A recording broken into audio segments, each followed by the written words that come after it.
All right, and welcome to this week's episode of Play by Play. I am your host, Andy Horton, alongside my co-host, Jared Bergstrom. This is episode number 122.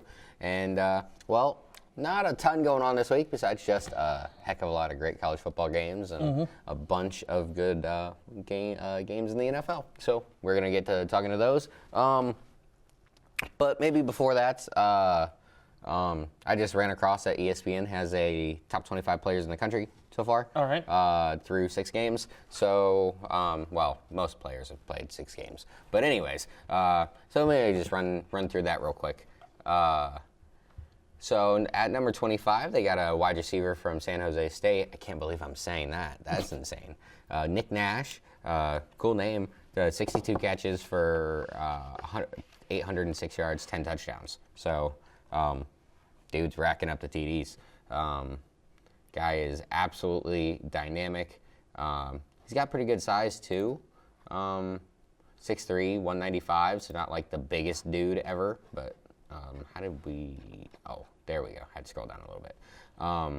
So then number 24, is that Noel Williams? Is that how you would say that? I would say so. All right. He's a DB from Cal with 13 tackles, 6 interceptions, and 3 pass defenses already. That's pretty good. Got to be the best player for Calvin because I don't think they're having that great of a season. 6 interceptions. That's incredible.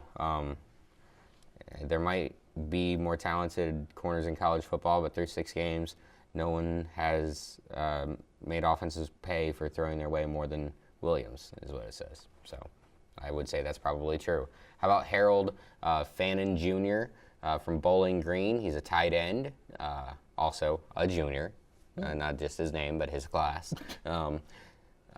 50 catches, 702 yards, and 5 touchdowns through 6 games so far. That's incredible for a tight end. Yeah. I mean, when's the last time a tight end was in Heisman voting?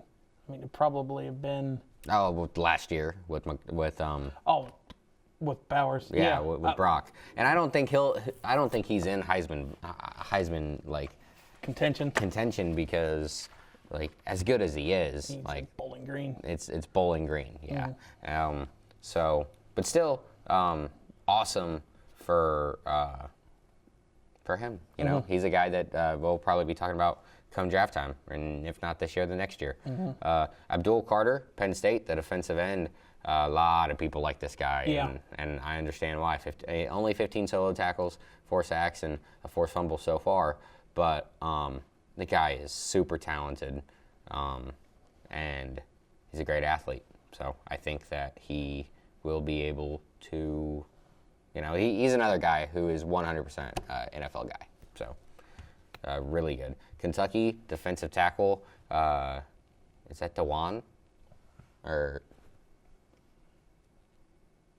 sure.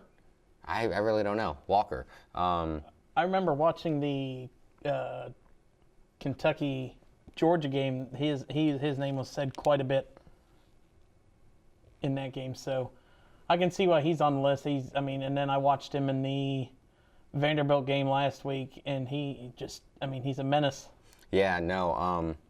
I just like you said, I'd say he's a big reason for why Kentucky's defense is so good. Last year, he made 17.5 tackles at or behind the line of scrimmage. That's incredible.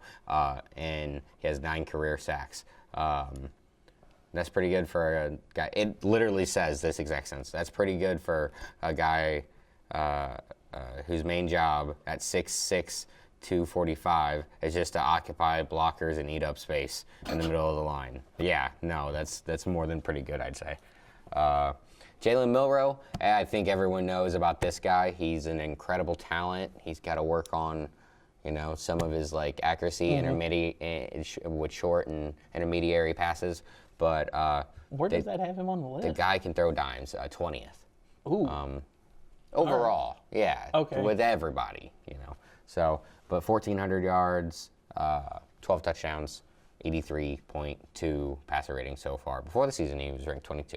So they moved him up because I do think he's played better than he did last year. I feel like he's taken a couple of big strides because I don't know. I felt like all he had last year was deep balls and And then his running. And the running. And this year, you know, I feel like he reads defenses a lot better, and he's got a lot more touch on a lot of his passes. Still got to work on it, but. So then, Caleb Johnson. I can't believe we're talking about a Hawkeye offensive player. You know, I know. Isn't that incredible? 937 yards, 12 touchdowns, almost 8 yards a carry so far this year. He's been great. And, you know, I was kind of giving him a hard time and talking a bunch of crap about him a couple weeks ago because there were some crazy people trying to act like he was better than Ashton Genty or something. I don't know. But he's a great running back. And I tell you what, if we were just going to sit here and talk about and break down running backs, I got to tell you what, the running back class is incredible this next season. Mm-hmm. We don't know exactly who's all going, but I'm just going to take a quick detour. I would assume Genty, the two Ohio State guys, James from Oregon. Yeah. He's a dude. There's got to be somebody from Texas going because they got too many guys in that backfield. Michigan's running back probably. Well, I think he. Yeah, Edwards. Yeah, Edwards. Yep. I mean, that's 6. Caleb Johnson. He's a junior, so it's likely that he goes. Yeah. That's 7 really good running backs, and those are just the ones that, you know, come right off the top of my head. I was about to say, all you said was Big Ten and then Genty, so. Yeah. I mean, there's other conferences out there we didn't even say anything about. Yeah. So, I mean,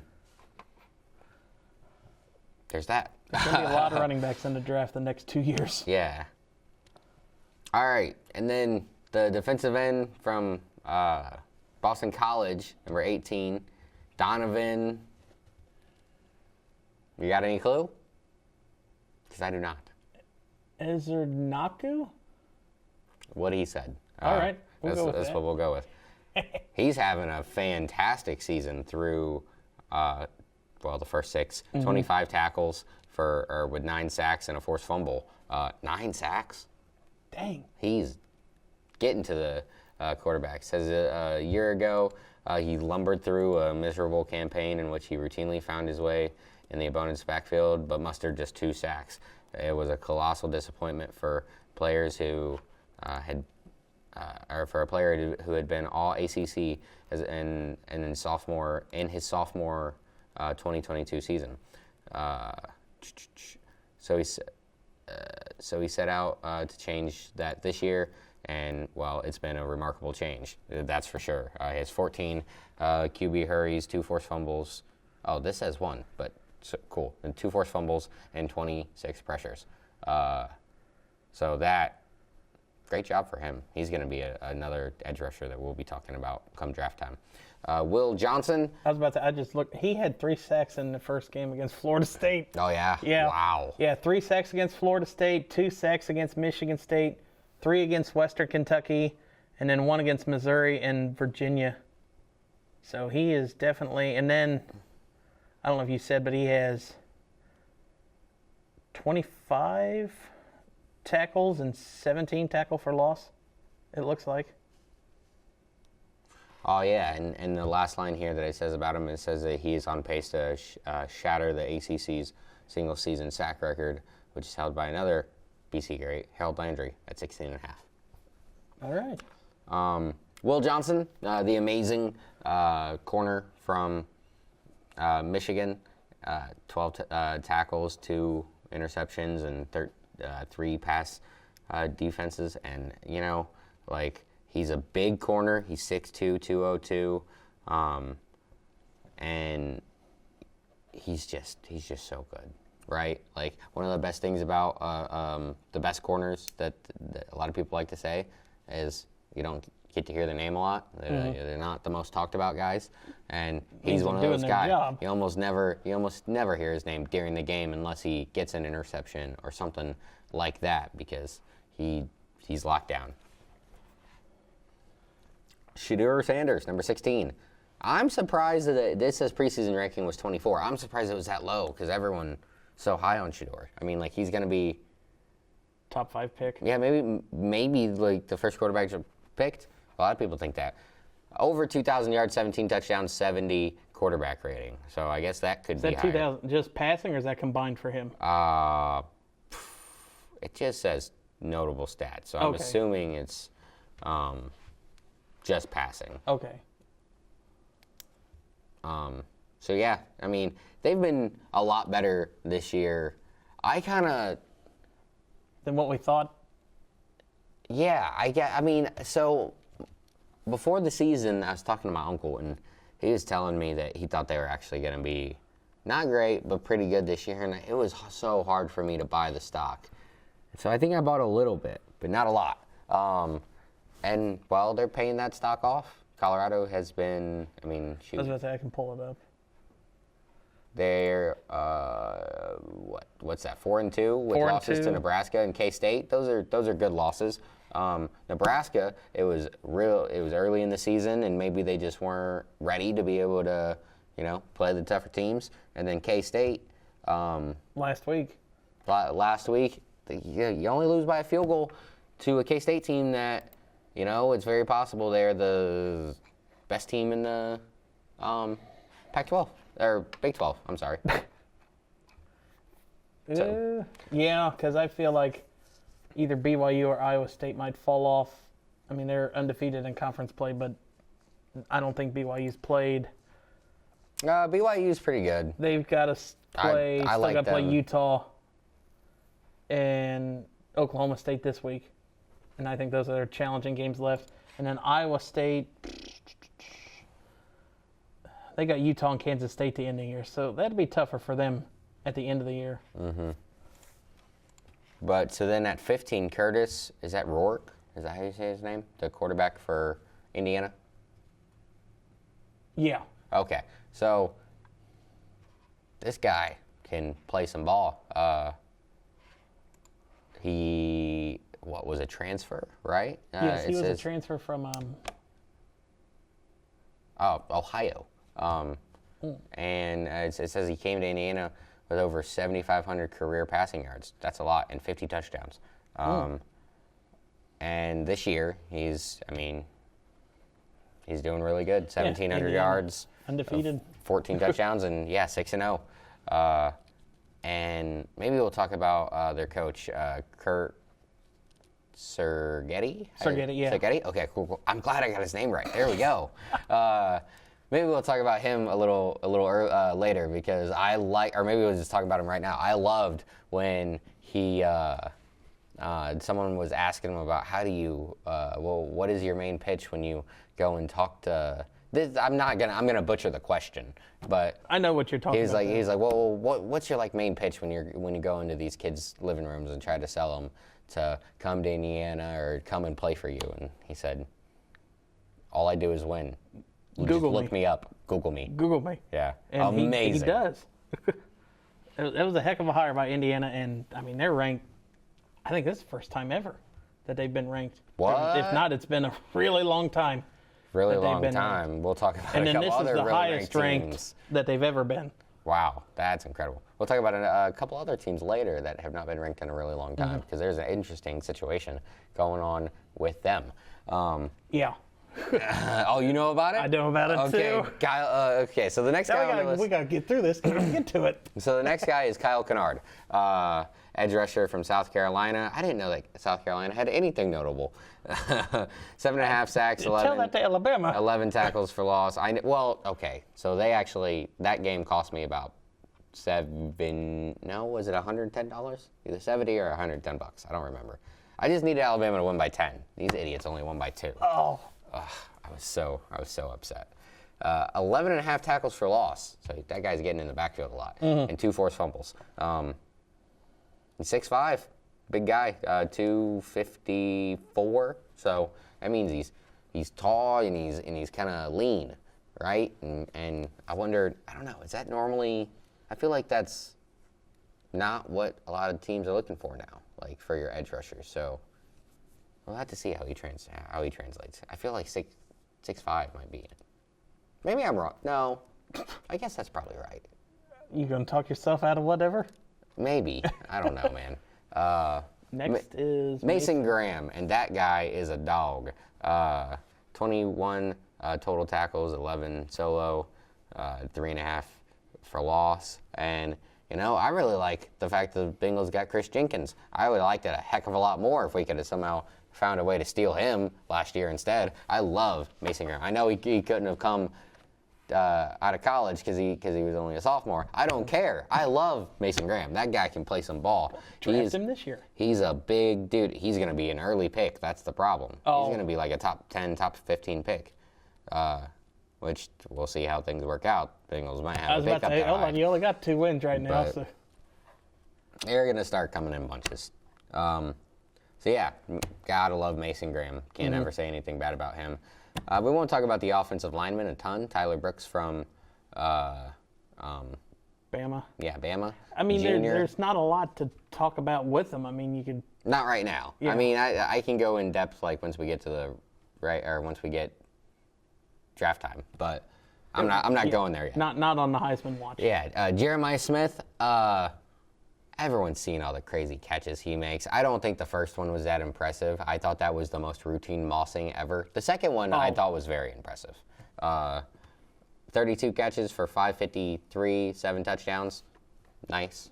He's going to break all the freshman records. I mean, he's 1 touchdown away from tying Chris Carter's record. I think he's like 100 and some yards from breaking Chris Carter's record. So, yeah, he's going to break all the freshman records and hopefully stays more than 2 years. I don't know about that. We'll see. Next up is Derek Hammond from Oregon. 9 solo, 3 sacks, 2 forced fumbles, another defensive lineman, probably interior guy, 6'5", 310. Yeah, that sounds like an interior guy. He leads all of FBS defensive linemen with 28 total quarterback pressures, 28 total quarterback pressures, 23 hurries, according to PFF, and he had a grade out, and he grades out as the top power for a defensive interior lineman. So, yeah, he's got the size and quickness to make him a nightmare blocking. So, he's one of the big reasons why that Oregon defense is so tough. Ryan Williams. We don't have to really talk about him. I mean, the whole nation knows That's another insane how good dude. he is. Another insane, young, Yeah, extremely just talented. turned 17 before the season started. Something like, how is that even? I don't even know. He's going to be in the league when he's 19. He's gonna have a long time in the league too. Dude, that's crazy. Yeah, he's incredible. 23 catches, 572, or 576 so far, and 6 touchdowns. So. It's so far. Yeah, it'll double, at least. Nick Scouton, Sure. Scorton, right? Scorton. It looks like Scorton. Yeah. We'll go. I don't know. Either that or I'll just say it a million times. 13 tackles, 4.5 sacks, 1 forced fumble. Moved up the rankings quite a bit because he was 29th coming into the season. And they've moved him up all the way up to 9, 13 quarterback hurries, 2 pass breakups. That's pretty good for a defensive lineman having pass breakups, along with his 10 tackles for loss, 6 run stuffs, and 20 pressures. Wow, I didn't know run stuffs was a trackable stat. Yeah, that's a good stat. I didn't know that. Trey Harris, yet another amazing wide receiver, and his stats kind of blow everyone else's out of the water when we're talking about wide receivers, unless they snuck one above. I mean, there's Travis Hunter, but he plays both. Yeah. That's the only receiver I can see ahead of him. Trey Harris, Ole Miss, 59 receptions, 987 yards, 6 touchdowns. Guy is doing it all. Well, you looked that up. I kind of want to go look at his game log. Incredibly dynamic. It says easily one of the country's most productive and explosive receivers through the first half of the season. Harris has already, the 59 catches and averaged 16.7 yards per catch. He's been dynamic after the catch and leads all FBS wide receivers with 462 yards after the catch. 6'3", 210-pound wide receiver also leads the country with 11 receptions of 30 or more yards. Holy cow. Despite the being less than 100%, Harris caught 7 passes for 102 yards last week in an overtime loss to LSU, including an incredible 15-yard touchdown. It was a 6th on the season. That's wow. Yeah, it's not just chunk games. I was looking at it. 179 against Furman, 130 against Middle Tennessee State, 225 against, I'm going to say that's Georgia Southern, 176 against Kentucky. But that's his thing. They actually are all chunk games. And, well, then, they're all big games. Yeah. Then he's just South that Carolina 81 and Wake 94 are only two that he hasn't gotten 100 yet. good. Yeah, he's been incredible so far. Yeah. Will Campbell, junior defensive lineman offensive tackle. I'm sorry, from LSU. 1.6 pressure percentage. That's really good. 1 sack allowed and 395 snaps. Wow. He came into the season at 6, and he hasn't moved, staying at 6. He might be there. He might be in New York on that last night. Dylan Gabriel. He's just super efficient. I mean, Dude. Does it have his completion total? Percentage? 'Cause it's 78%. insane. Oh. 78% completion percentage, 1,790 yards, 13 touchdowns, and a QBR of 84. Perhaps Gabriel was playing a little rope-a-dope ahead of Oregon's. Really say that? Yeah, rope-a-dope. So perhaps Gabriel was playing a little bit of rope-a-dope ahead of Oregon's showdown with Ohio State in Week 7. He'd be good, of course, but it was also, but there also seemed to be seemed spectacular, there's so little that seems spectacular about Gabriel's first 5 games of 2024. The Ducks struggled to escape first Idaho, then Boise State, and yes, they just got lucky. Dang it! Man, that would have been a real feather in the cap. Beat the number 2 team in the country. Well, they probably wouldn't be number 2 right now, but Yeah. Still top 10. regardless, yeah. Where was I? Yeah. He had his first turnover, or he had at least 1 turnover in all their first 4 games, including 2 red zone INTs against Michigan State. That's really bad. And despite all of that, he's still averaging more than 300 yards of offense per game and completing 78% of his passes. Then came Ohio State, and Gabriel was utterly brilliant, torching the Buckeyes secondary. Vaunted secondary, but with 341 yards and 2 passing touchdowns. Gabriel could pass Tommy Chang for number 2 in career passing yards in his next start. And should the Ducks make a run at the Big Ten title, he would be well within striking distance for Case Keenum's number 1 spot. Kelvin Banks Jr., offensive lineman from Texas, allowed 0 sacks and 350 snaps. Travis Hunter, number 3, at Colorado, 49 catches, 587 yards, 6 touchdowns, and yeah, I think everyone knows he plays both ways. But this has him. Does it really talk about his? It doesn't really look like it shows anything about his defense. Right. It says, despite Hunter getting injured against K-State in Colorado's most recent game, his season has been an unparalleled wonder to watch as a receiver. Hunter has caught 49 passes, 587 yards, 6 touchdowns. He's Shedeur Sanders' number 1 option and has carried on that role as effectively as possible while also playing full snap counts on the other side of the ball. On defense, Hunter hasn't just been hasn't been solid as a defensive back. Oh my gosh, I can't talk right now. He's been a playmaker, intercepting 2 passes, deflecting 3 others, forcing a fumble, and totaling 16 tackles. His absence in the Bluff secondary, or in their second loss, only served further to highlight his importance. And he's expected to play like this week or whatever. Cam Ward has been amazing. If his, I would think that Miami actually had a shot to win the title, but their defense is awful. Yeah. Like, he's doing everything. He has, I think it's 23 total touchdowns. He has 20 passing touchdowns, 2,219 yards. A QBR of 91.8. Yeah, he's the number one quarterback in all the Power Four.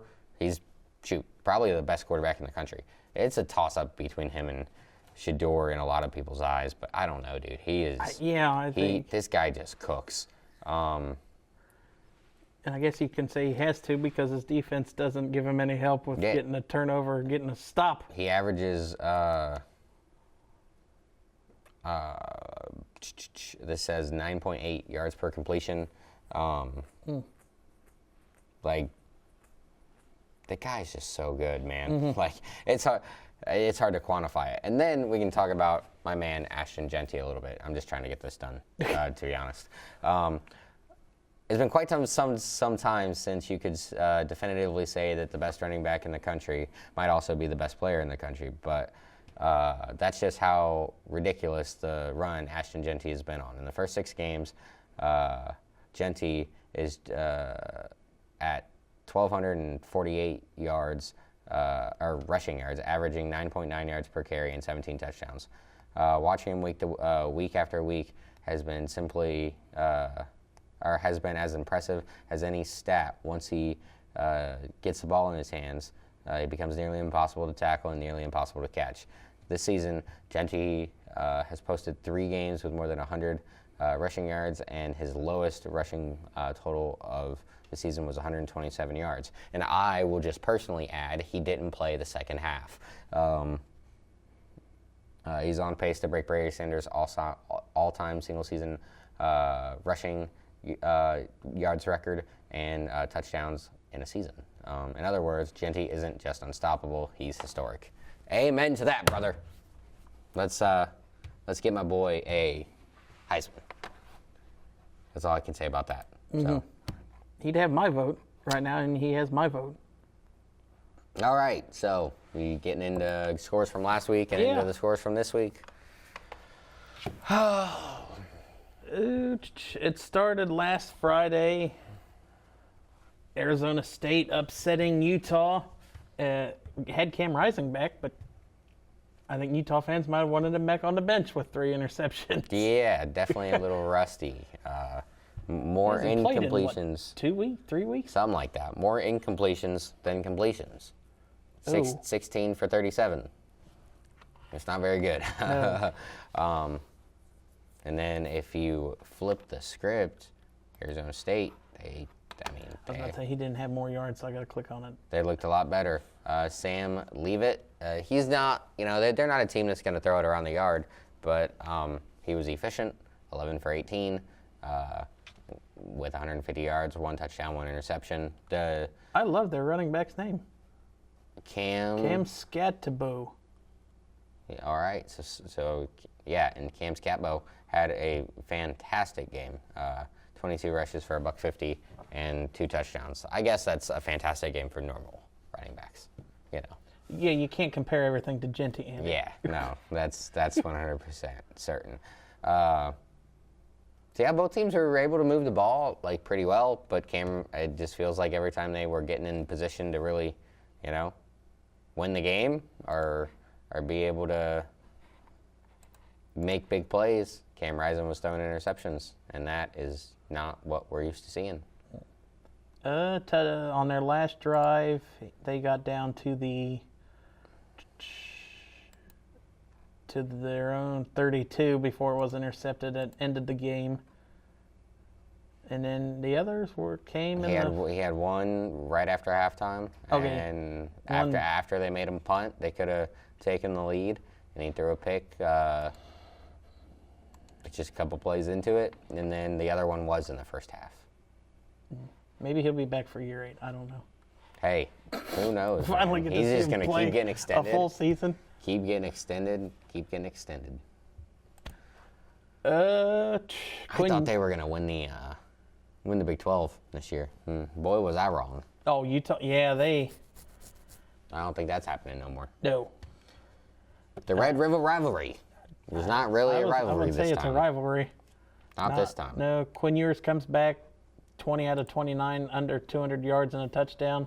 But it's just, I mean, Texas's defense is really what really put that out of range. I don't want to click on the Campbell's ad. Well, it's the fact that Oklahoma's offense is just no good. Yeah. That kind of also put it out of range. I got to click on the plays. So our highest scoring game of the season was against Tulane. They scored 34 points. And that's not bad, they put up 51 against Temple. I missed that. Yeah, I bet on that game that they'd get over 50. But outside of that, the 34 points was the high watermark, and when they play tough teams, they can't put up points.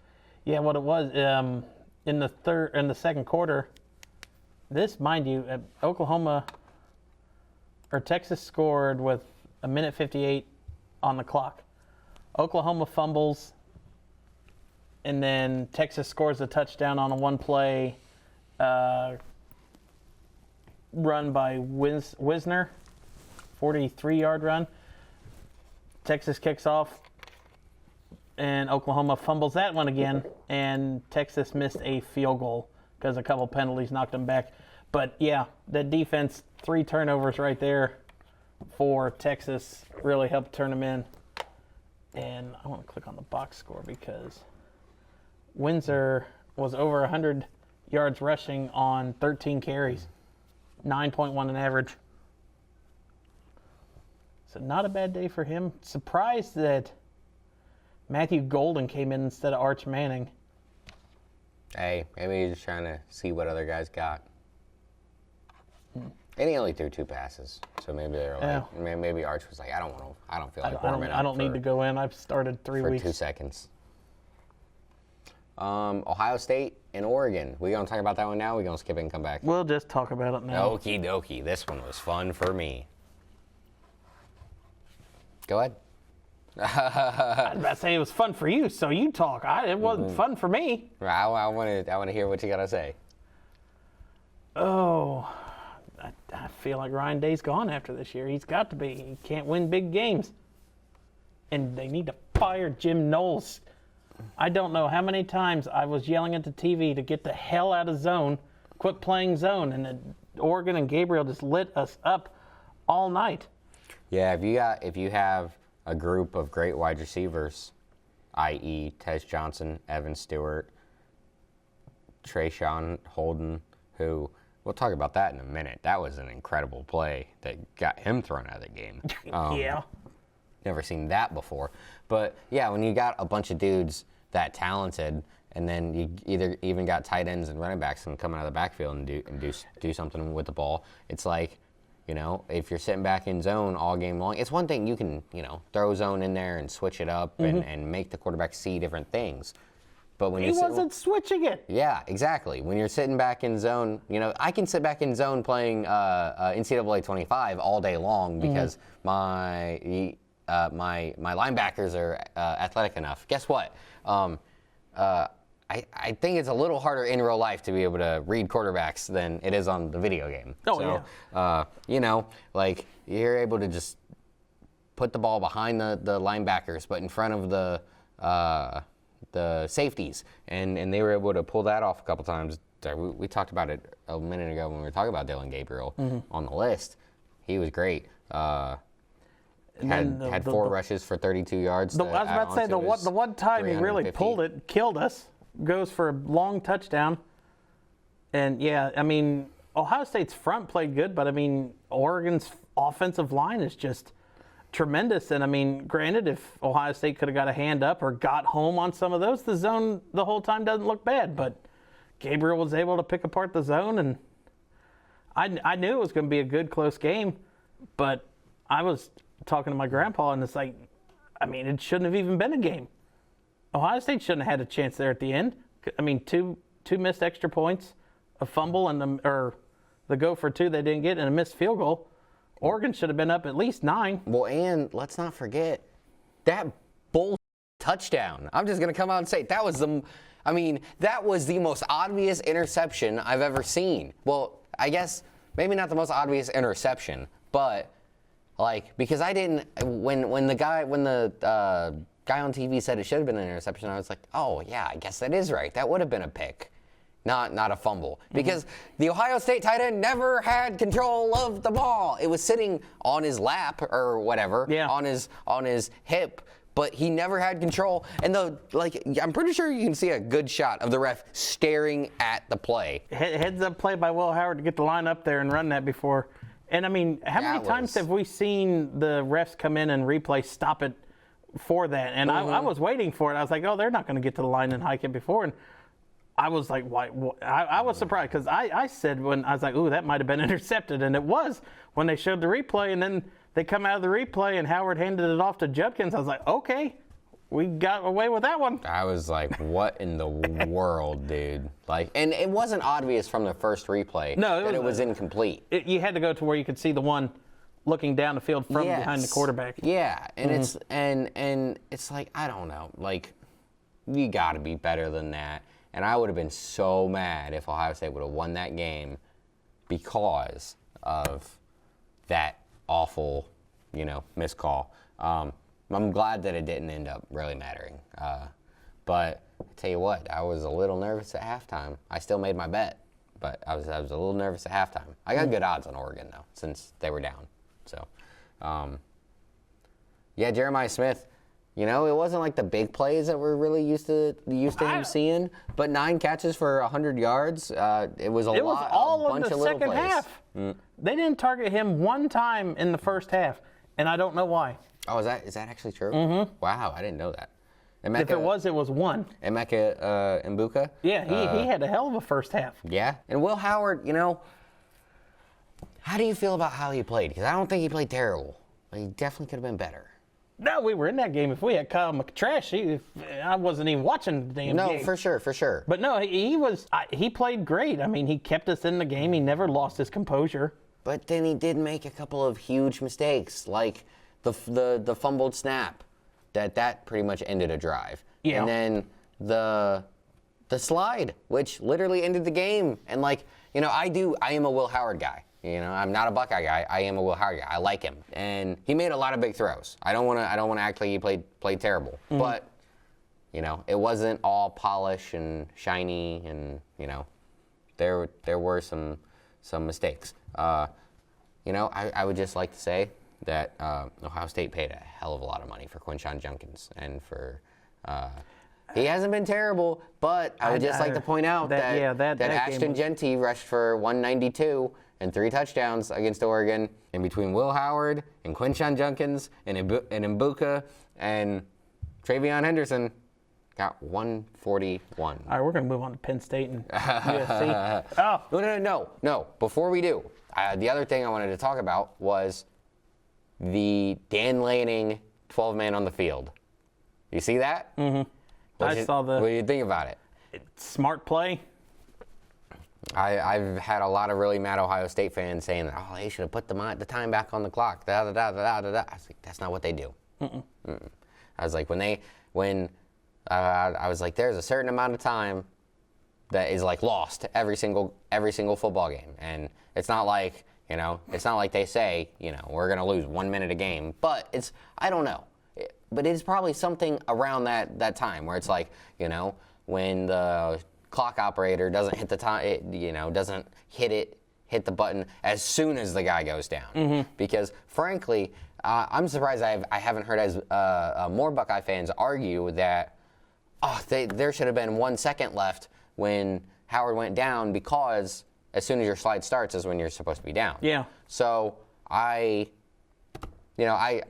surprised there weren't more Buckeye fans that had that argument. I saw it. I saw him start the slide around 1, 2, whatever, when they slowed it down and it's 1 point, whatever. But I mean, it wasn't for a first down. So they had to be in the referee's back pocket to call the timeout, and I don't think he was. Mm-hmm. So yeah. But yeah, that was horrible coaching decisions. On that third down play, call the timeout. At that point, you got 2 plays to get into field goal range. Call the timeout instead of letting from 20 down to 10 seconds run off. It was horrible coaching. So. Yeah. Ryan Day, not good enough to be the Ohio State Buckeye coach. Come on. I'll say it now. I want Mike Vrabel, damn it. Well, okay, so we're still not done with this because he said something. The announcer said something during the game, and I think I texted it to you. Yeah. And it's incredible, dude, how he's so oblivious. I'm about to go off on Ryan Day because I hate this guy. Frickin'. How are you gonna say in an interview that you're the coach at The Ohio State University, and you say in an interview that I just want to get it to the fourth quarter, and then steal it. Excuse me, sir. Do you have any kind of awareness? Have any, 1 ounce? One time? I mean, you said it when we came in here. This is a very big bottle of water. And this is 40 some ounces? This is a liter and a half, so I don't know. That's 50 ounces. Do you have just one, the bottom line? What is going on, dude? The Ohio State University, your job is not to go in and steal games. Right? This was my number one, one of the main points I made about this. It's one thing to say that, we took a team for granted, we played crappy, and then we were able to gut it out and we won at the very end. We stole a game. Mm-hmm. That's one thing. You're the Ohio State University. You are supposed to go in and dominate every single week. It doesn't matter the opponent. And this is coming. You guys know, if you watch our show, Jared knows, I hate the Buckeyes. But that's not the right mindset. Mm-hmm. And that's why they're soft. And that's why they f***ing suck. He makes me mad because he doesn't know. He just doesn't. He has no awareness. He doesn't know when he, do you know who you are? You're screaming at Lou Holtz last year, which I'm really just more giving him a hard time about that because I thought it was funny. Screaming at an old man for calling you soft, and now you're like, we want to steal games. I bet Lou Holtz never, not once in his life, said that we were going to go and steal games. At least when he was at Notre Dame or wherever that. Well, they'd have to steal a game because he has that lisp. Well, still, I don't think he was trying to steal games. Yeah, you don't say that going not a game and question before the game even starts. I mean, I anticipated that Oregon's a tough place to play. They weren't there. I mean, they were 3 in the nation when we played them. It was going to be a tough game, and on the road like that, you steal a game, but you don't admit it in a question before the game even starts that you want to steal the game. Not the mindset you have going into a game. See, I still disagree. When you are that caliber of a program, there can be retooling years. There's almost never a rebuilding year for a Ohio State, for a Alabama, for Michigan. Well, Michigan's a little different. Michigan's going through it. They don't have a quarterback. We'll talk about Jack Tuttle a little later. I know. We talked about him a little bit last week. I think he'll get it together. He better. I gotta go back to Warren Davis. But yeah. But no, if you're the head coach at Boise State and you're going to play Ohio State, then I'm fine with. Yeah, we're going to go in, we're going to hang around, and we're going to try and steal this thing in the fourth quarter. That's a great mindset. Mm-hmm. Not at the premier universities where we talked about this at one point a long time ago. There's 32 5-star prospects a season. Ohio State gets 2 of them. Minimum. They get 2 of them a year. So when you have all this talent, you can't. Your mindset is not we steal games. No, your mindset is we're going to kick your teeth in every week. I hate Ryan Day. He's not aggressive. That's a soft-minded coach with those responses. And that soft-minded coach going to get beat by Michigan 4 years in a row. We're not going that far. I will. Had to get that out. I'm in a good mood today. That was fun. Penn State, USC. I'm done with Lincoln Riley. I'm sorry. You were up 20-6 at the half, and you blow it against. And Aller. He was phenomenal. Almost 400 yards, 2 touchdowns. 13 incompletions. So not. And they were putting a thing where they had to throw the ball a lot the second half. But Yeah, dude, they were cutting it up. Andy Kotelnicki went to that. I think he was in. I forget where he was. Joel Klatt talks about him all the time. I forget. The bad part is I don't know how to spell his name. But, I mean, it's just USC is incapable of protecting Miller Moss.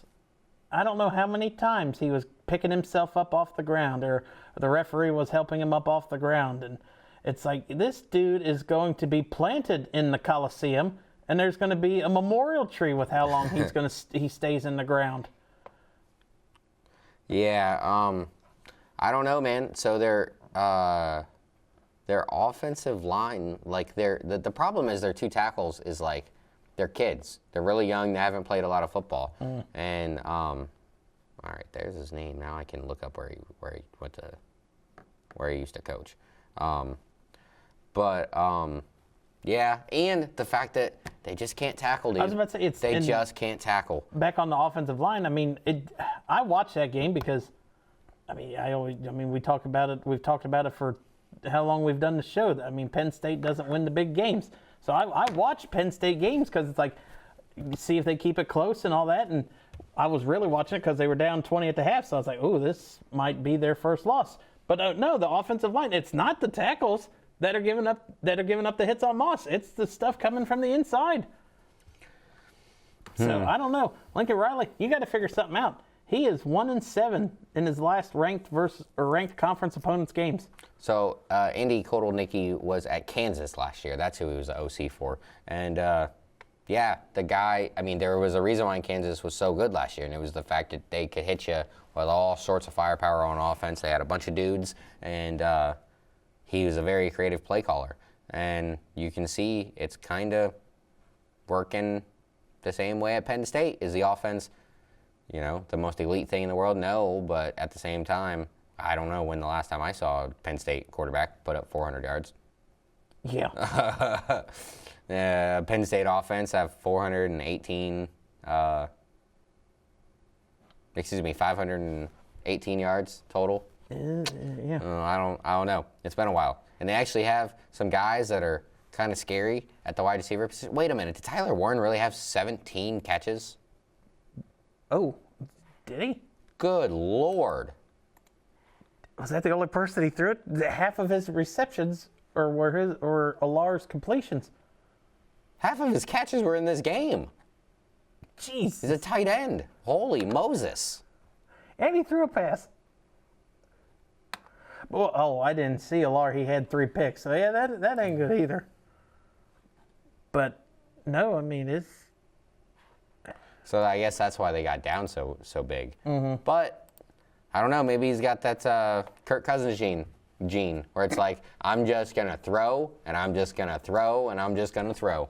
And that works out well in college, Shoot, it kind of works out well in the NFL. Kirk Cousins is one of the highest paid players in league history. So. Georgia beats Mississippi State by 10. No closer than what I thought it. Right. Right. I agree. Alabama almost lost to South Carolina. It cost me $100.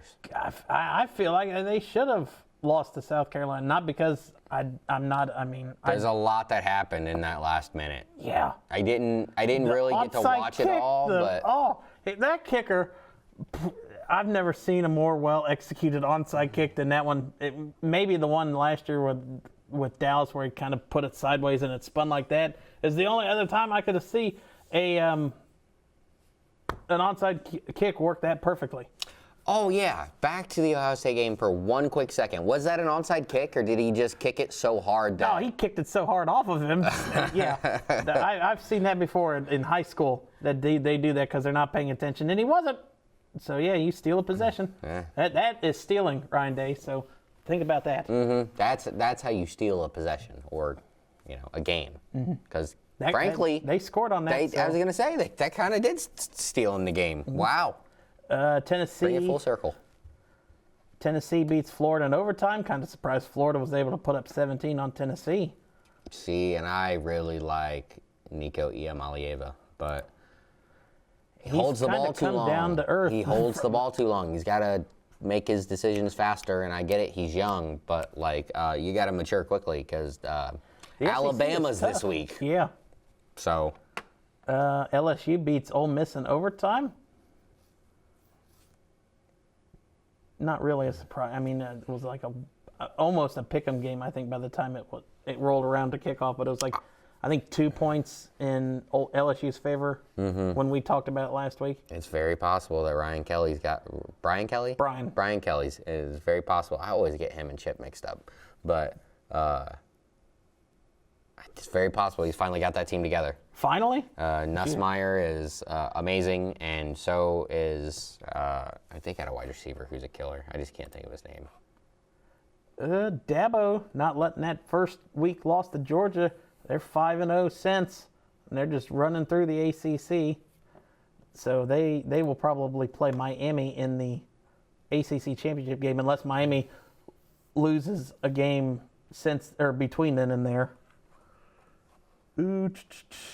Notre Dame, just go on, Stanford, get out. Yeah, that was way worse than I thought it was going to be. That was crazy. It was like, I think when we talked about it last week, it's like Notre Dame was minus 22. I was like, okay, I mean, Notre Dame doesn't really blow people out, so I took Stanford with the points. That didn't work. No. I'm done with West Virginia. They screwed me twice this year. I'm done with the... I can't believe you made that pick. Iowa State hasn't been... I mean, they haven't been great, but they're 6-0. I know. They're winning. Yeah. BYU?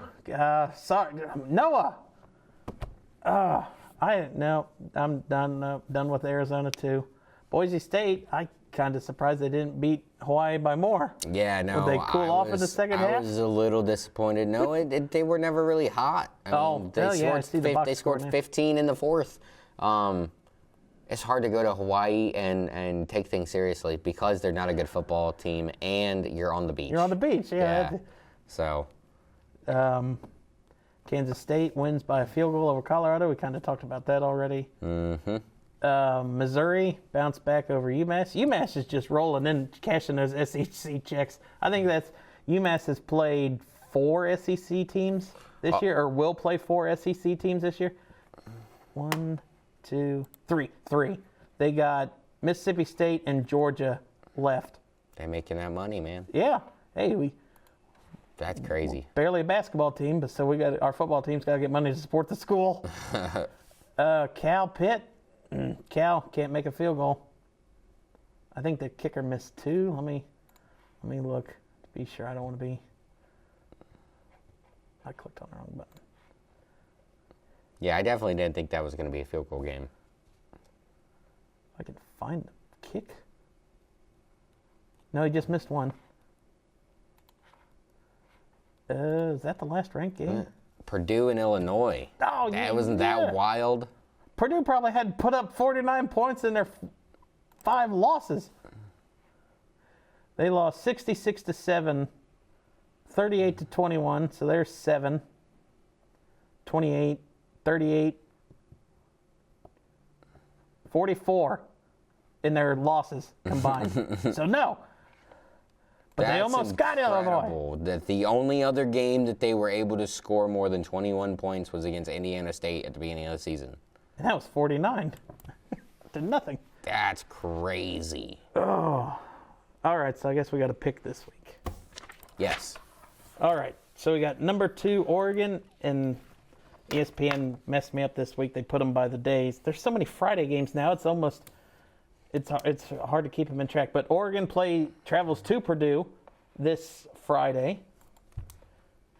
It don't matter. This is Oregon minus 27.5. I think I'll take Oregon minus the points. I don't think they're going to score 30 or more back-to-back weeks for Purdue. Wait a minute. Yeah, no, I'll do Oregon and the points. I was thinking that Ohio State might have Oregon might have a little bit of a letdown because they just, won a big game against the Buckeyes. But you're right. I didn't think about that. They just put up 49 points. They're not going to be able to do that 2 weeks in a row. So, yeah, I think I'm going to go with Oregon and the points. BYU, Oklahoma State at BYU minus 9.5. I'm fine with taking both. BYU minus the points. Yes. Miami at Louisville, Miami minus 6. I I'm going to take Miami, but I feel like if Louisville can keep it close because Miami's defense is sketchy. Sketchy? I was trying to find a nice word. I just can't come out and say sucks. I've said worse words than that on this show. I know, and that's why we have a censor button.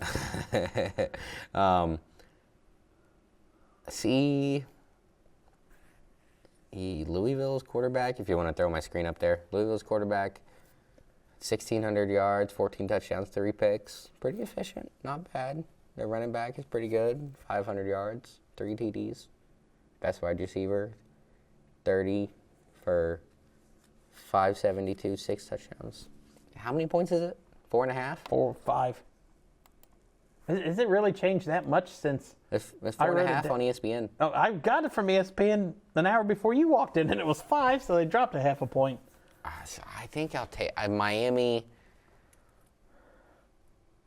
plus the point. All right. No, Miami minus the points. Clemson, Virginia at Clemson. Clemson minus 21.5. Yep, Virginia doesn't have a football team and barely a basketball team. Mm-hmm. Nebraska at 16. Indiana.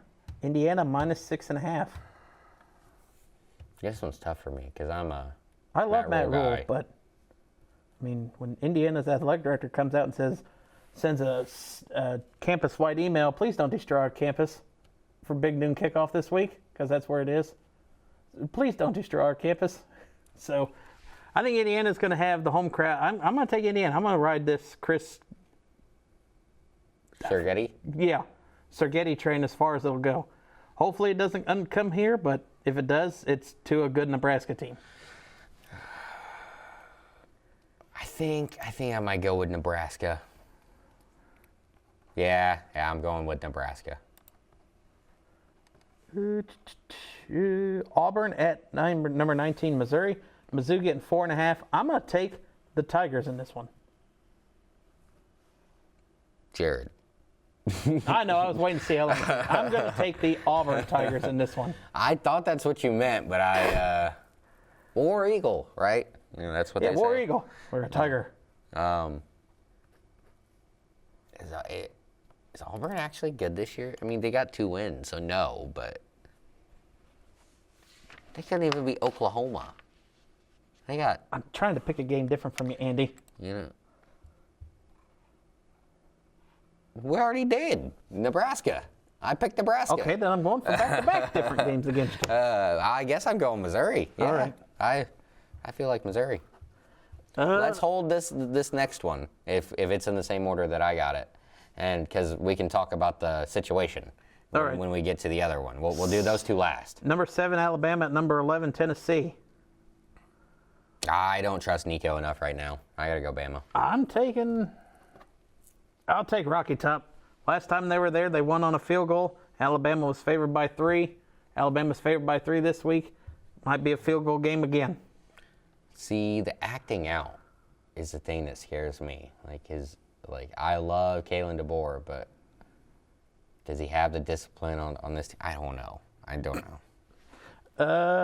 Notre Dame, number 12, Notre Dame going to Georgia Tech. Notre Dame minus 11.5.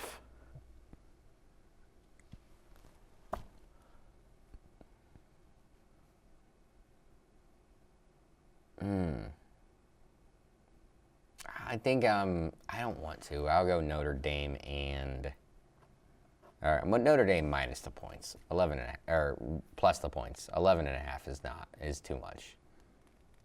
I'm gonna take Georgia Tech. See, I want to take Georgia Tech, but I don't know if they've shown me enough. You know what? I did hear Joel Klatt say today that Notre Dame is dealing with a lot of injuries. Am I changing your pick? Sure. Yeah, we'll do it. All right. 24, Michigan at number 22, Illinois.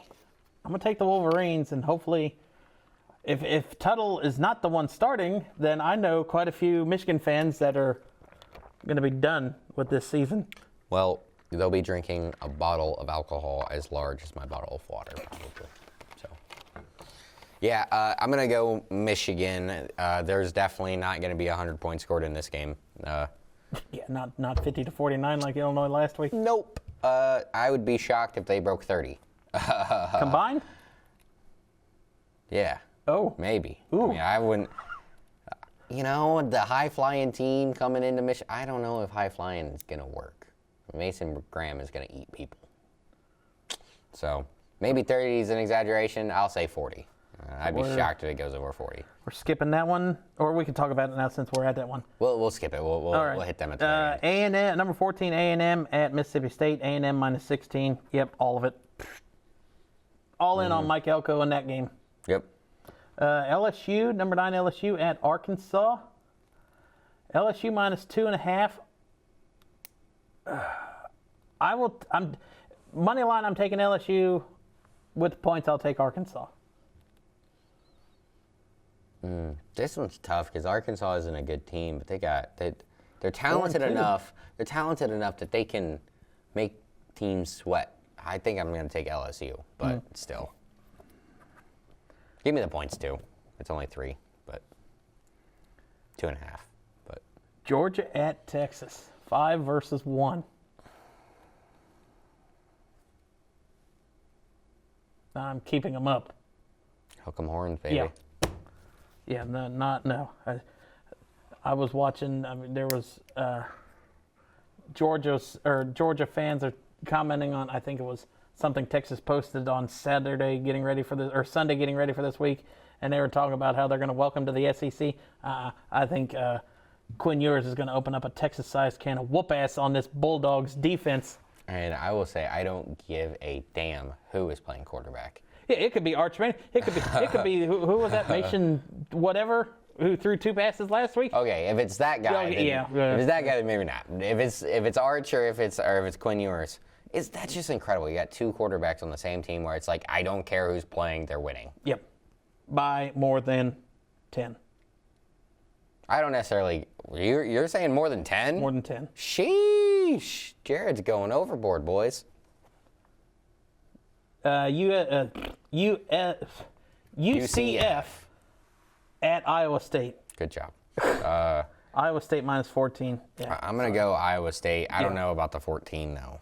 I know UCF can keep it close.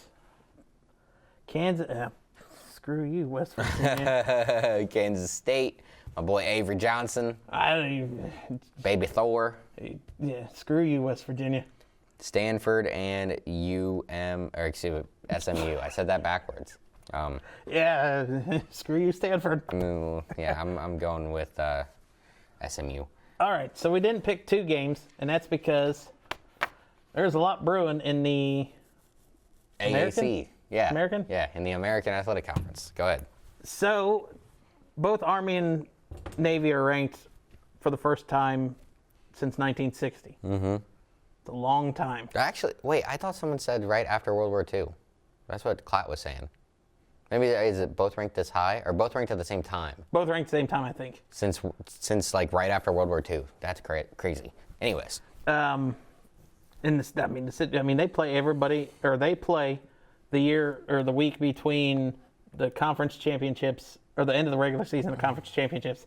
Well, traditionally, that's when the Army-Navy game is always scheduled. Mm-hmm. But go ahead.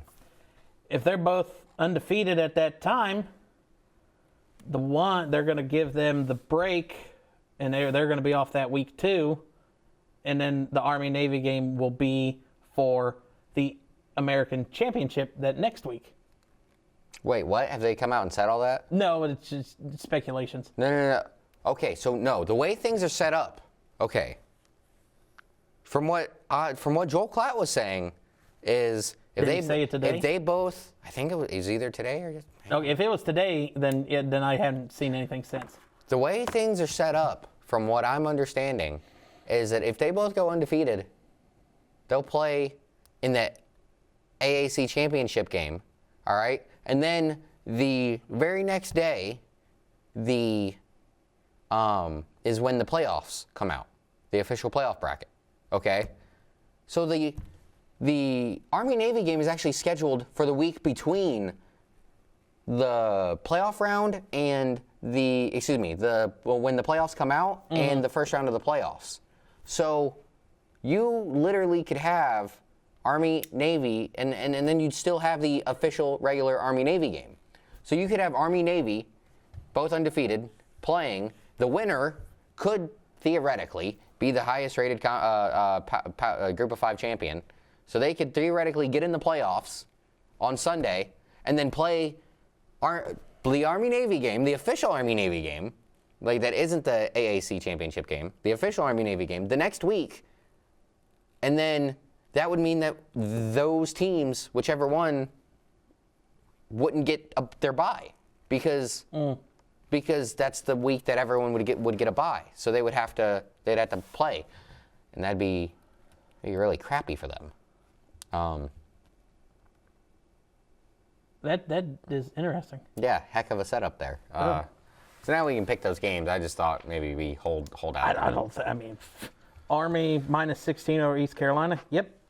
And Navy -17 against Charlotte. Yep. Yeah. All right, so let's flip it over. Well, I found this picture, and now I have to screenshot stuff because I don't want to share it on Instagram, and you see it. I'm not on Instagram that much. It shares it to my Facebook story, too. Oh, okay. I want to see how many teams you can get out of the first ever AP Top 20 poll. First ever? Yeah. October 19th, 1936 was the first ever poll. Okay, so Army, Navy. Army, yes. Navy, no. Really? Okay. Army was number 3. Harvard? Harvard is no, not Harvard. Princeton? Yale? Yale is yes. Princeton, no. Wow. Yale was 10. I mean, Ohio State has been good for a long time. No? Michigan? Because I know they were really good back then, too. Oh, wow. How many do I have so far? What, 3, 4? 3, I think, yeah. Oh. You said Army, Yale. Maybe Duke? Duke was 2. Wow, okay. North Carolina? No, not North Carolina. Let's see. 1, 2. Miami? Nope. No. 3 of these teams, or 3 of these colleges, they don't have a football club anymore. No, it's not Xavier. No, I did. Okay. I knew that. Number 1 was a Big Ten team.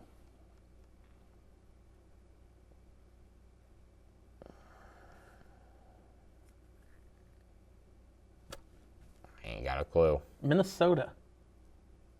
What do you mean they don't have a football team anymore? I didn't. No, I said number 1.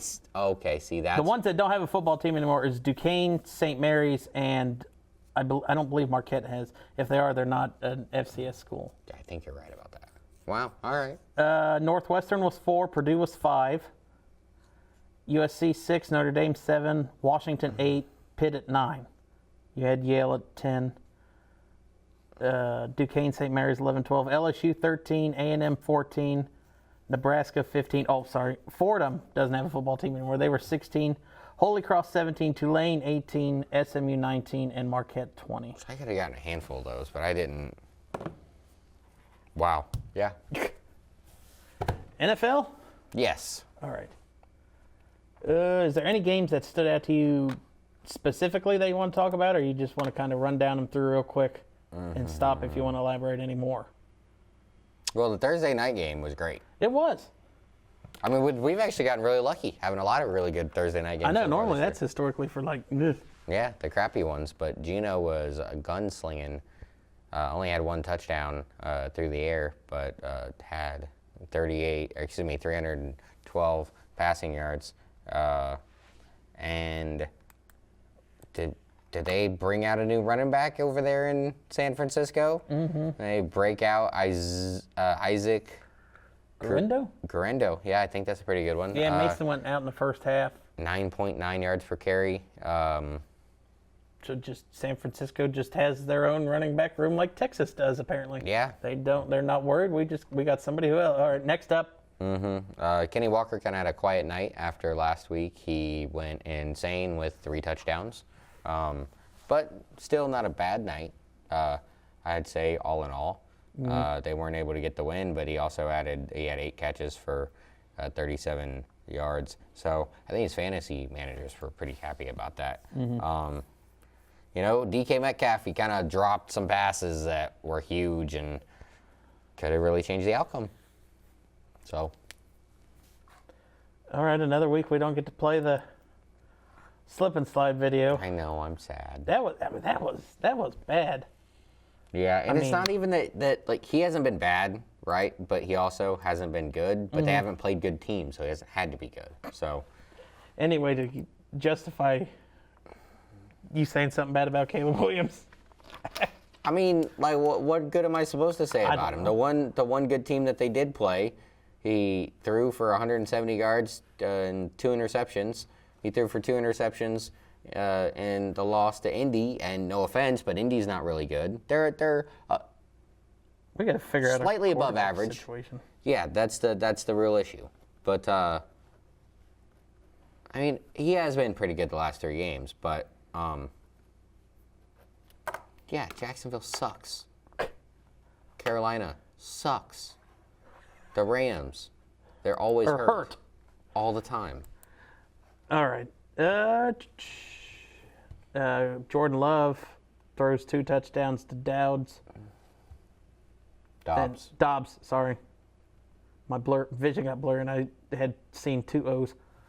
The Cardinals, they had an outside chance, but I mean, they couldn't stop Jordan Love. 4 touchdowns, only 10 incompletions, 258 yards. Jacobs, though, is he still not have a touchdown on the year? Oh, is that a thing? Hang on, I'm pulling it up. No, he's got one. Okay. It was last week against the Rams. So come on, Josh Jacobs fantasy owners are not happy with him. Flacco and the Colts, we beat the mayonnaise man. That's all that matters. That's all that matters. Just get the win. That's the only thing I care about. Just beat him. Flacco, man. I'll tell you what. I was thinking about this before I walked in here.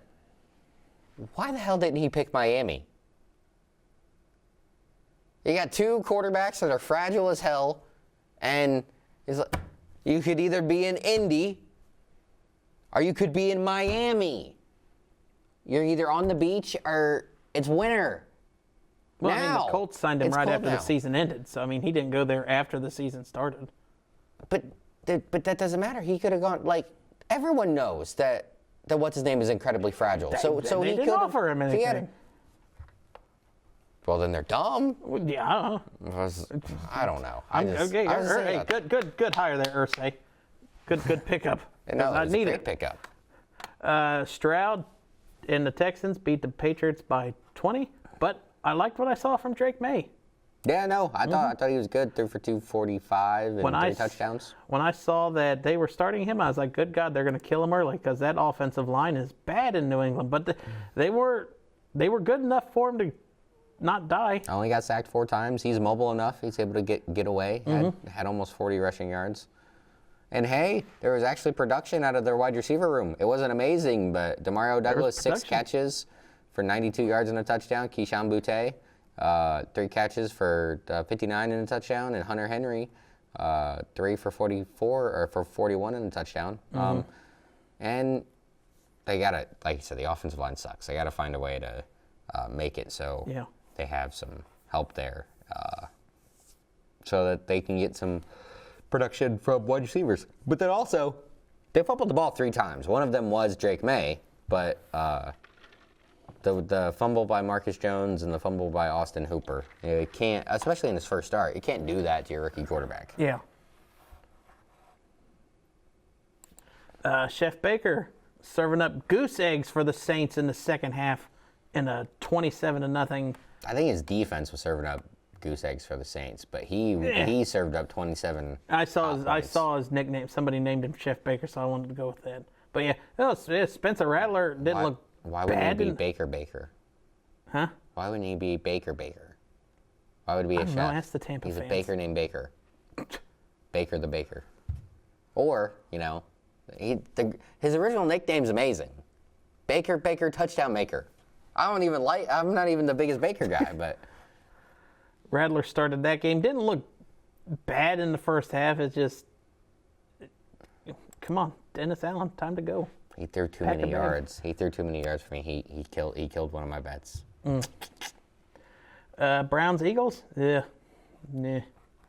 It was a boring. Hey, who the heck is this Sean Tucker guy? I don't know. He came out of nowhere for 14 carries, buck 36 and a touchdown. I thought Bucky Irvin was gonna go insane, and Bucky you're on had game. yeah. I'm sorry, you moved on too quick. Frickin', I thought that Bucky Irving was gonna have a crazy day. He had a good day. Yeah, 14 for 81 and a touchdown. But Sean Tucker, he also had 3 catches for 56 yards and a touchdown. Oh. Like, what the heck? That's insane. Browns Eagles is a boring game. Not really anything exciting till the end. Did you see Sirianni going off on some fans? No. Oh yeah. Wasn't he trolling them or something? He was, because they were yelling at him, and I think he came out in the post-game interview and was saying, like, they were telling me to run the damn ball, and he turned around and said, "That's how you run the damn ball." But that's too close for comfort when you with the Browns, and you shouldn't be in close games with Cleveland. Completely agree with you there. Washington gave the Ravens a game. Yeah, no. Had a chance to win it. Jaden Daniels. They should have won it. Mm-hmm. They should have won it. Jaden Daniels, Offensive Rookie of the Year. Giving it to him now. I watched most of that game, and they were hanging around, man. But the fact that they couldn't run the football at all didn't help. Didn't help at all. Yeah, when Jaden Daniels is the leading rusher for defense, 20 yards? Yeah, 22 yards. And their defense just couldn't get any stops. Like, how many straight possessions was it? So let's see. 1, 2, 3, 4, 5. That's too many. They scored on their last 5 possessions. The Ravens did. Ooh. 5 in a row. So, yeah. I mean, outside of the one where they just ended the game, with 2.5 minutes, so they didn't want to score there. But Justin Herbert threw for over 100 yards, 200 yards finally. Isn't that spectacular? Yeah, in a close game with the Broncos. His fantasy manager's got to be hating her Harbaugh. And Harbaugh had to go. He was in the tent. He had a heart murmur issue on the sideline, so he was in the blue tent halfway through the first quarter. I thought I heard that. That's not good. Yeah. Pittsburgh bounces back and just. Brady, you really want to own part of this Vegas team? Well, I mean, I guess you are. You got your 10% stake, but it's like he'll turn something around, or he might be playing quarterback for him in 2 years. I mean, Pete Rose is a player manager. Brady's going to be a player owner. Maybe. Who knows? Bet he still got it. Oh, yeah. Yeah. How did Jim feel? Jim knew they were going to lose. I mean, yeah, but how did Jim feel? Jim played every Detroit player he could in fantasy football. That's funny. But they do lose Hutchinson for the rest of this year, and could be a big chunk of next year, too, at the beginning. Yeah, that big loss, that hurts. Yeah. I'll tell you what, though. It is so weird. You think they don't like go ahead. If you saw the video, I'm not going to put it in post. I don't want to. Too gruesome to watch. But it's just so weird. I mean, it looked like a routine tackle, and breaking your tibia in 2 spots is. Ooh. Yeah. Doesn't it just feel like the Lions really hate the Cowboys? I don't know Campbell why. hates the Cowboys. Why? What am I missing? I don't know. All right, but he does. He said we're going to try to do everything in our power to score touchdowns with offensive linemen against the Cowboys. I like that Laporta flea flicker. About time he scored a touchdown this year. Falcons, Bijan gets 2 scores. I think it's first game in a while that he actually scored. But good old Kirk Cousins in the first place Atlanta Falcons out of the South. Ain't that nuts? You want to know? Baker's going to catch them. Well, they already got a win over Baker, so They're going to catch him. You know, the 4 division leaders for the NFC is Minnesota, Washington, Atlanta, and I'm missing one. Who is it? Out west. Who is it out west? I don't know who it is. I wasn't. Minnesota, Washington. It's San Francisco. Oh, San Francisco's the leader? Them and Seattle are both 3-3. That's wild. They didn't have three losses all last season. Kirk Cousins is played for 3 out of the 4 division leaders.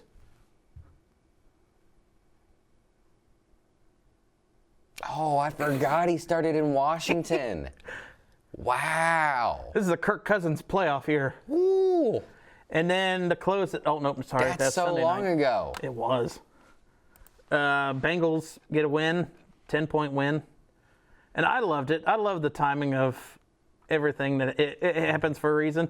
The graphics people on Sunday Night Football said the Bengals are like 1-66 or 1-166 in some games where they just scored 10 points. And The very next play or whatever. that play was a touchdown run by, was that Brown? Yeah, Chase Brown. Mm-hmm. Yeah, like within a couple of plays. Yeah, Burrow, 47-yard touchdown run. That was. He doesn't have wheels. Well, I mean, No, like, look, he's not super fast, but Burrow's athletic. It's not like he's slow. no. I mean, Well, he looked like he was slowing down there at the end. He's lucky. If it was a 48-yard, I don't know. He might have been tackled at the goal line. Jared, I'd love to see you run 50 yards. I didn't say I would. I might be able to knock some people over on the, well, maybe the first one, then my shoulder will get separated, and then I'm going down. And The then defense finally looked all right. It was against Daniel Jones, so I'm not trying to take, huge props or anything from that. And I mean, the Giants didn't play bad. They just couldn't finish drives. They were 3 and out a lot. I got scared, though, when they started going for it every single 4th down. I was like, when oh your my field goal gosh, kicker dude. sucks, and that puts Dable in the situation. I was like, Brian Dable is just they're just gonna score because if you got Daniel Jones, you can pick up 10 yards in 4 plays. It's easy. Yeah, especially because, I mean, As long as he doesn't throw an interception. yeah. And he'll pick up. I mean, he was a leading rusher in the game with 56 yards. And then the Monday night game, Buffalo and the Jets. Aaron Rodgers said, "Screw all this. Give me the phone. I'm getting Devontae myself. I need somebody." But yeah, I mean, Buffalo. I mean, it was an ugly game all around, both sides. Yeah. Aaron Rodgers is completely, fully to blame for this loss. And the quarterback throws 3 interceptions, and you lose by a field goal. I mean, like, the defense has to be getting fed up, right? Like, we finally got a good quarterback, and now he can't stop turning the ball over. I'm not saying, I don't know how many interceptions he has this season. He's got 5. Freaking 3 in that game. Yeah. And I think it was 2 last week against Minnesota. They just haven't been good enough. Just have not been good enough, man. Yeah. Like, this And defense, they this defense is amazing. They're they always supposedly amazing. worked on that offensive line. I don't see it. I mean, I don't know how many times Rodgers was picking himself up off the ground in this game too. It's you got to start leaving Breece Hall and the other one. What's the other one's name? Allen. Braylon Allen, yeah. You got to start leaving them in there to at least pick up and kind of scrub off a block or something, because you got to protect the 40-year-old man. Right. I mean, you want him. I mean, and I'm assuming we'd talk about it coming up, but I mean, getting Devontae Adams is going to be huge because you got. I mean, the chemistry that those two have. I mean, I was watching the McAfee show yesterday, and they flashed it up, and Devontae surprised them all being on the show or being in Aaron's apartment. But it's like they're like the top quarterback receiver duo, and like I think 10 of the stats that they showed. So it's like, yeah, the chemistry will be there, but Rodgers has still got to get that ball out in like less than 3 seconds because that offensive line is not giving him any time to throw it. So I don't know. We'll see. We'll see how it works and who the Jets. Ooh, Pittsburgh. Oh, we'll see if Devontae's ready for this. Yeah. So, on to next week. All right. Starting off Thursday night. Not a bad Thursday night game. Not going to probably be the best one of the year. But I think Denver's going to win. yeah, Sean Payton's coming back home, and he is going to put a boot in Dennis Allen's ass. I completely agree. 2.5? Nah, they're going to win by 12. I was going to say 10. I like sticking with 10. Patriots, Jaguars. I'm going Patriots. Battle of the 1 and 5s. Sadly, the Patriots one came at the hands of the Bengals. They're in London again? Good God. Yeah, that's where the Jaguars live. Yeah, that's true. That's their alternate That's stadium. going to be their home. Probably. They're going to move to London. Yeah, I'll take the Patriots. I'm going to go with the Jags. They're used to being over there. They feel at home. They'll play well, hopefully. Seahawks, Falcons. I'm going to take Kirk. Dude, I feel like I always pick against him. But I'm think picking you the do. Seahawks. I think I'm picking the Seahawks. Seahawks? All right. Titans, Bills. Nope. Screw you, mayonnaise man. Allen, Bills. Yep. Even then, they don't throw the football. Bengals at the Browns. It's got to break this year, right? Burrow's going to get his first win in Cleveland. How about take the Bengals? You have to. You lose to this. It really just Deshaun about Watson might over. pick up another allegation. Him and P. Diddy. Houston at Green Bay. This one has Green Bay minus 2.5. I think this is going to be a very good game, and I went back and forth. I'm gonna change my pick, and I'm going Green Bay. I think I agree. It's an outdoor game. It's up in the cold. I mean, it's not going to be the coldest thing. It might be colder here than it is in Green Bay. It's 58. It says it's going to be 56. Oh. Like I said, not like super cold, but not warm anymore either. And C.J. Stroud just hasn't been. I mean, he's still putting up numbers, but they're not world beater numbers like they were last year. Yeah, he's definitely kind of coming down. Has a sophomore slump. Dolphins, Colts. I don't even. It could be Joe Flacco. It could be Anthony Richardson on one leg. They're going to beat the Dolphins.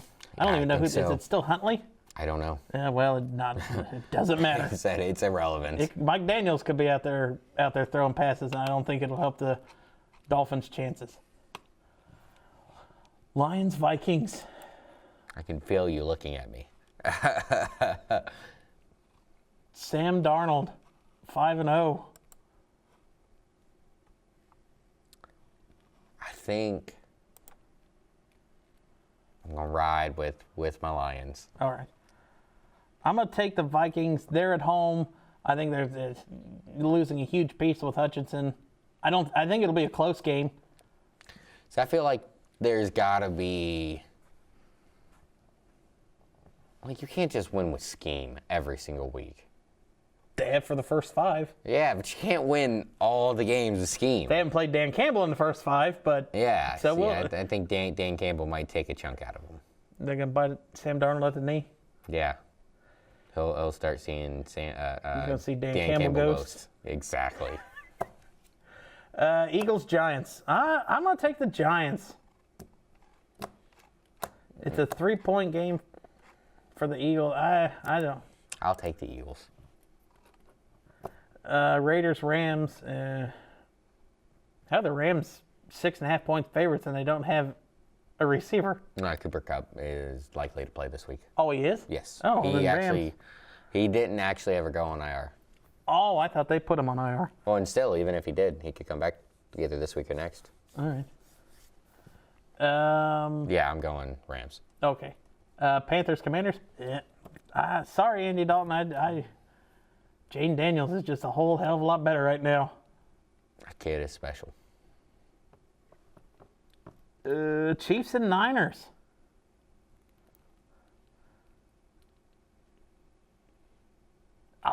The Chiefs have gotten lucky enough so many times this year. They should have at least 2 losses. Mm-hmm. I'm saying the Ravens and the Bengals should at least been 2 losses.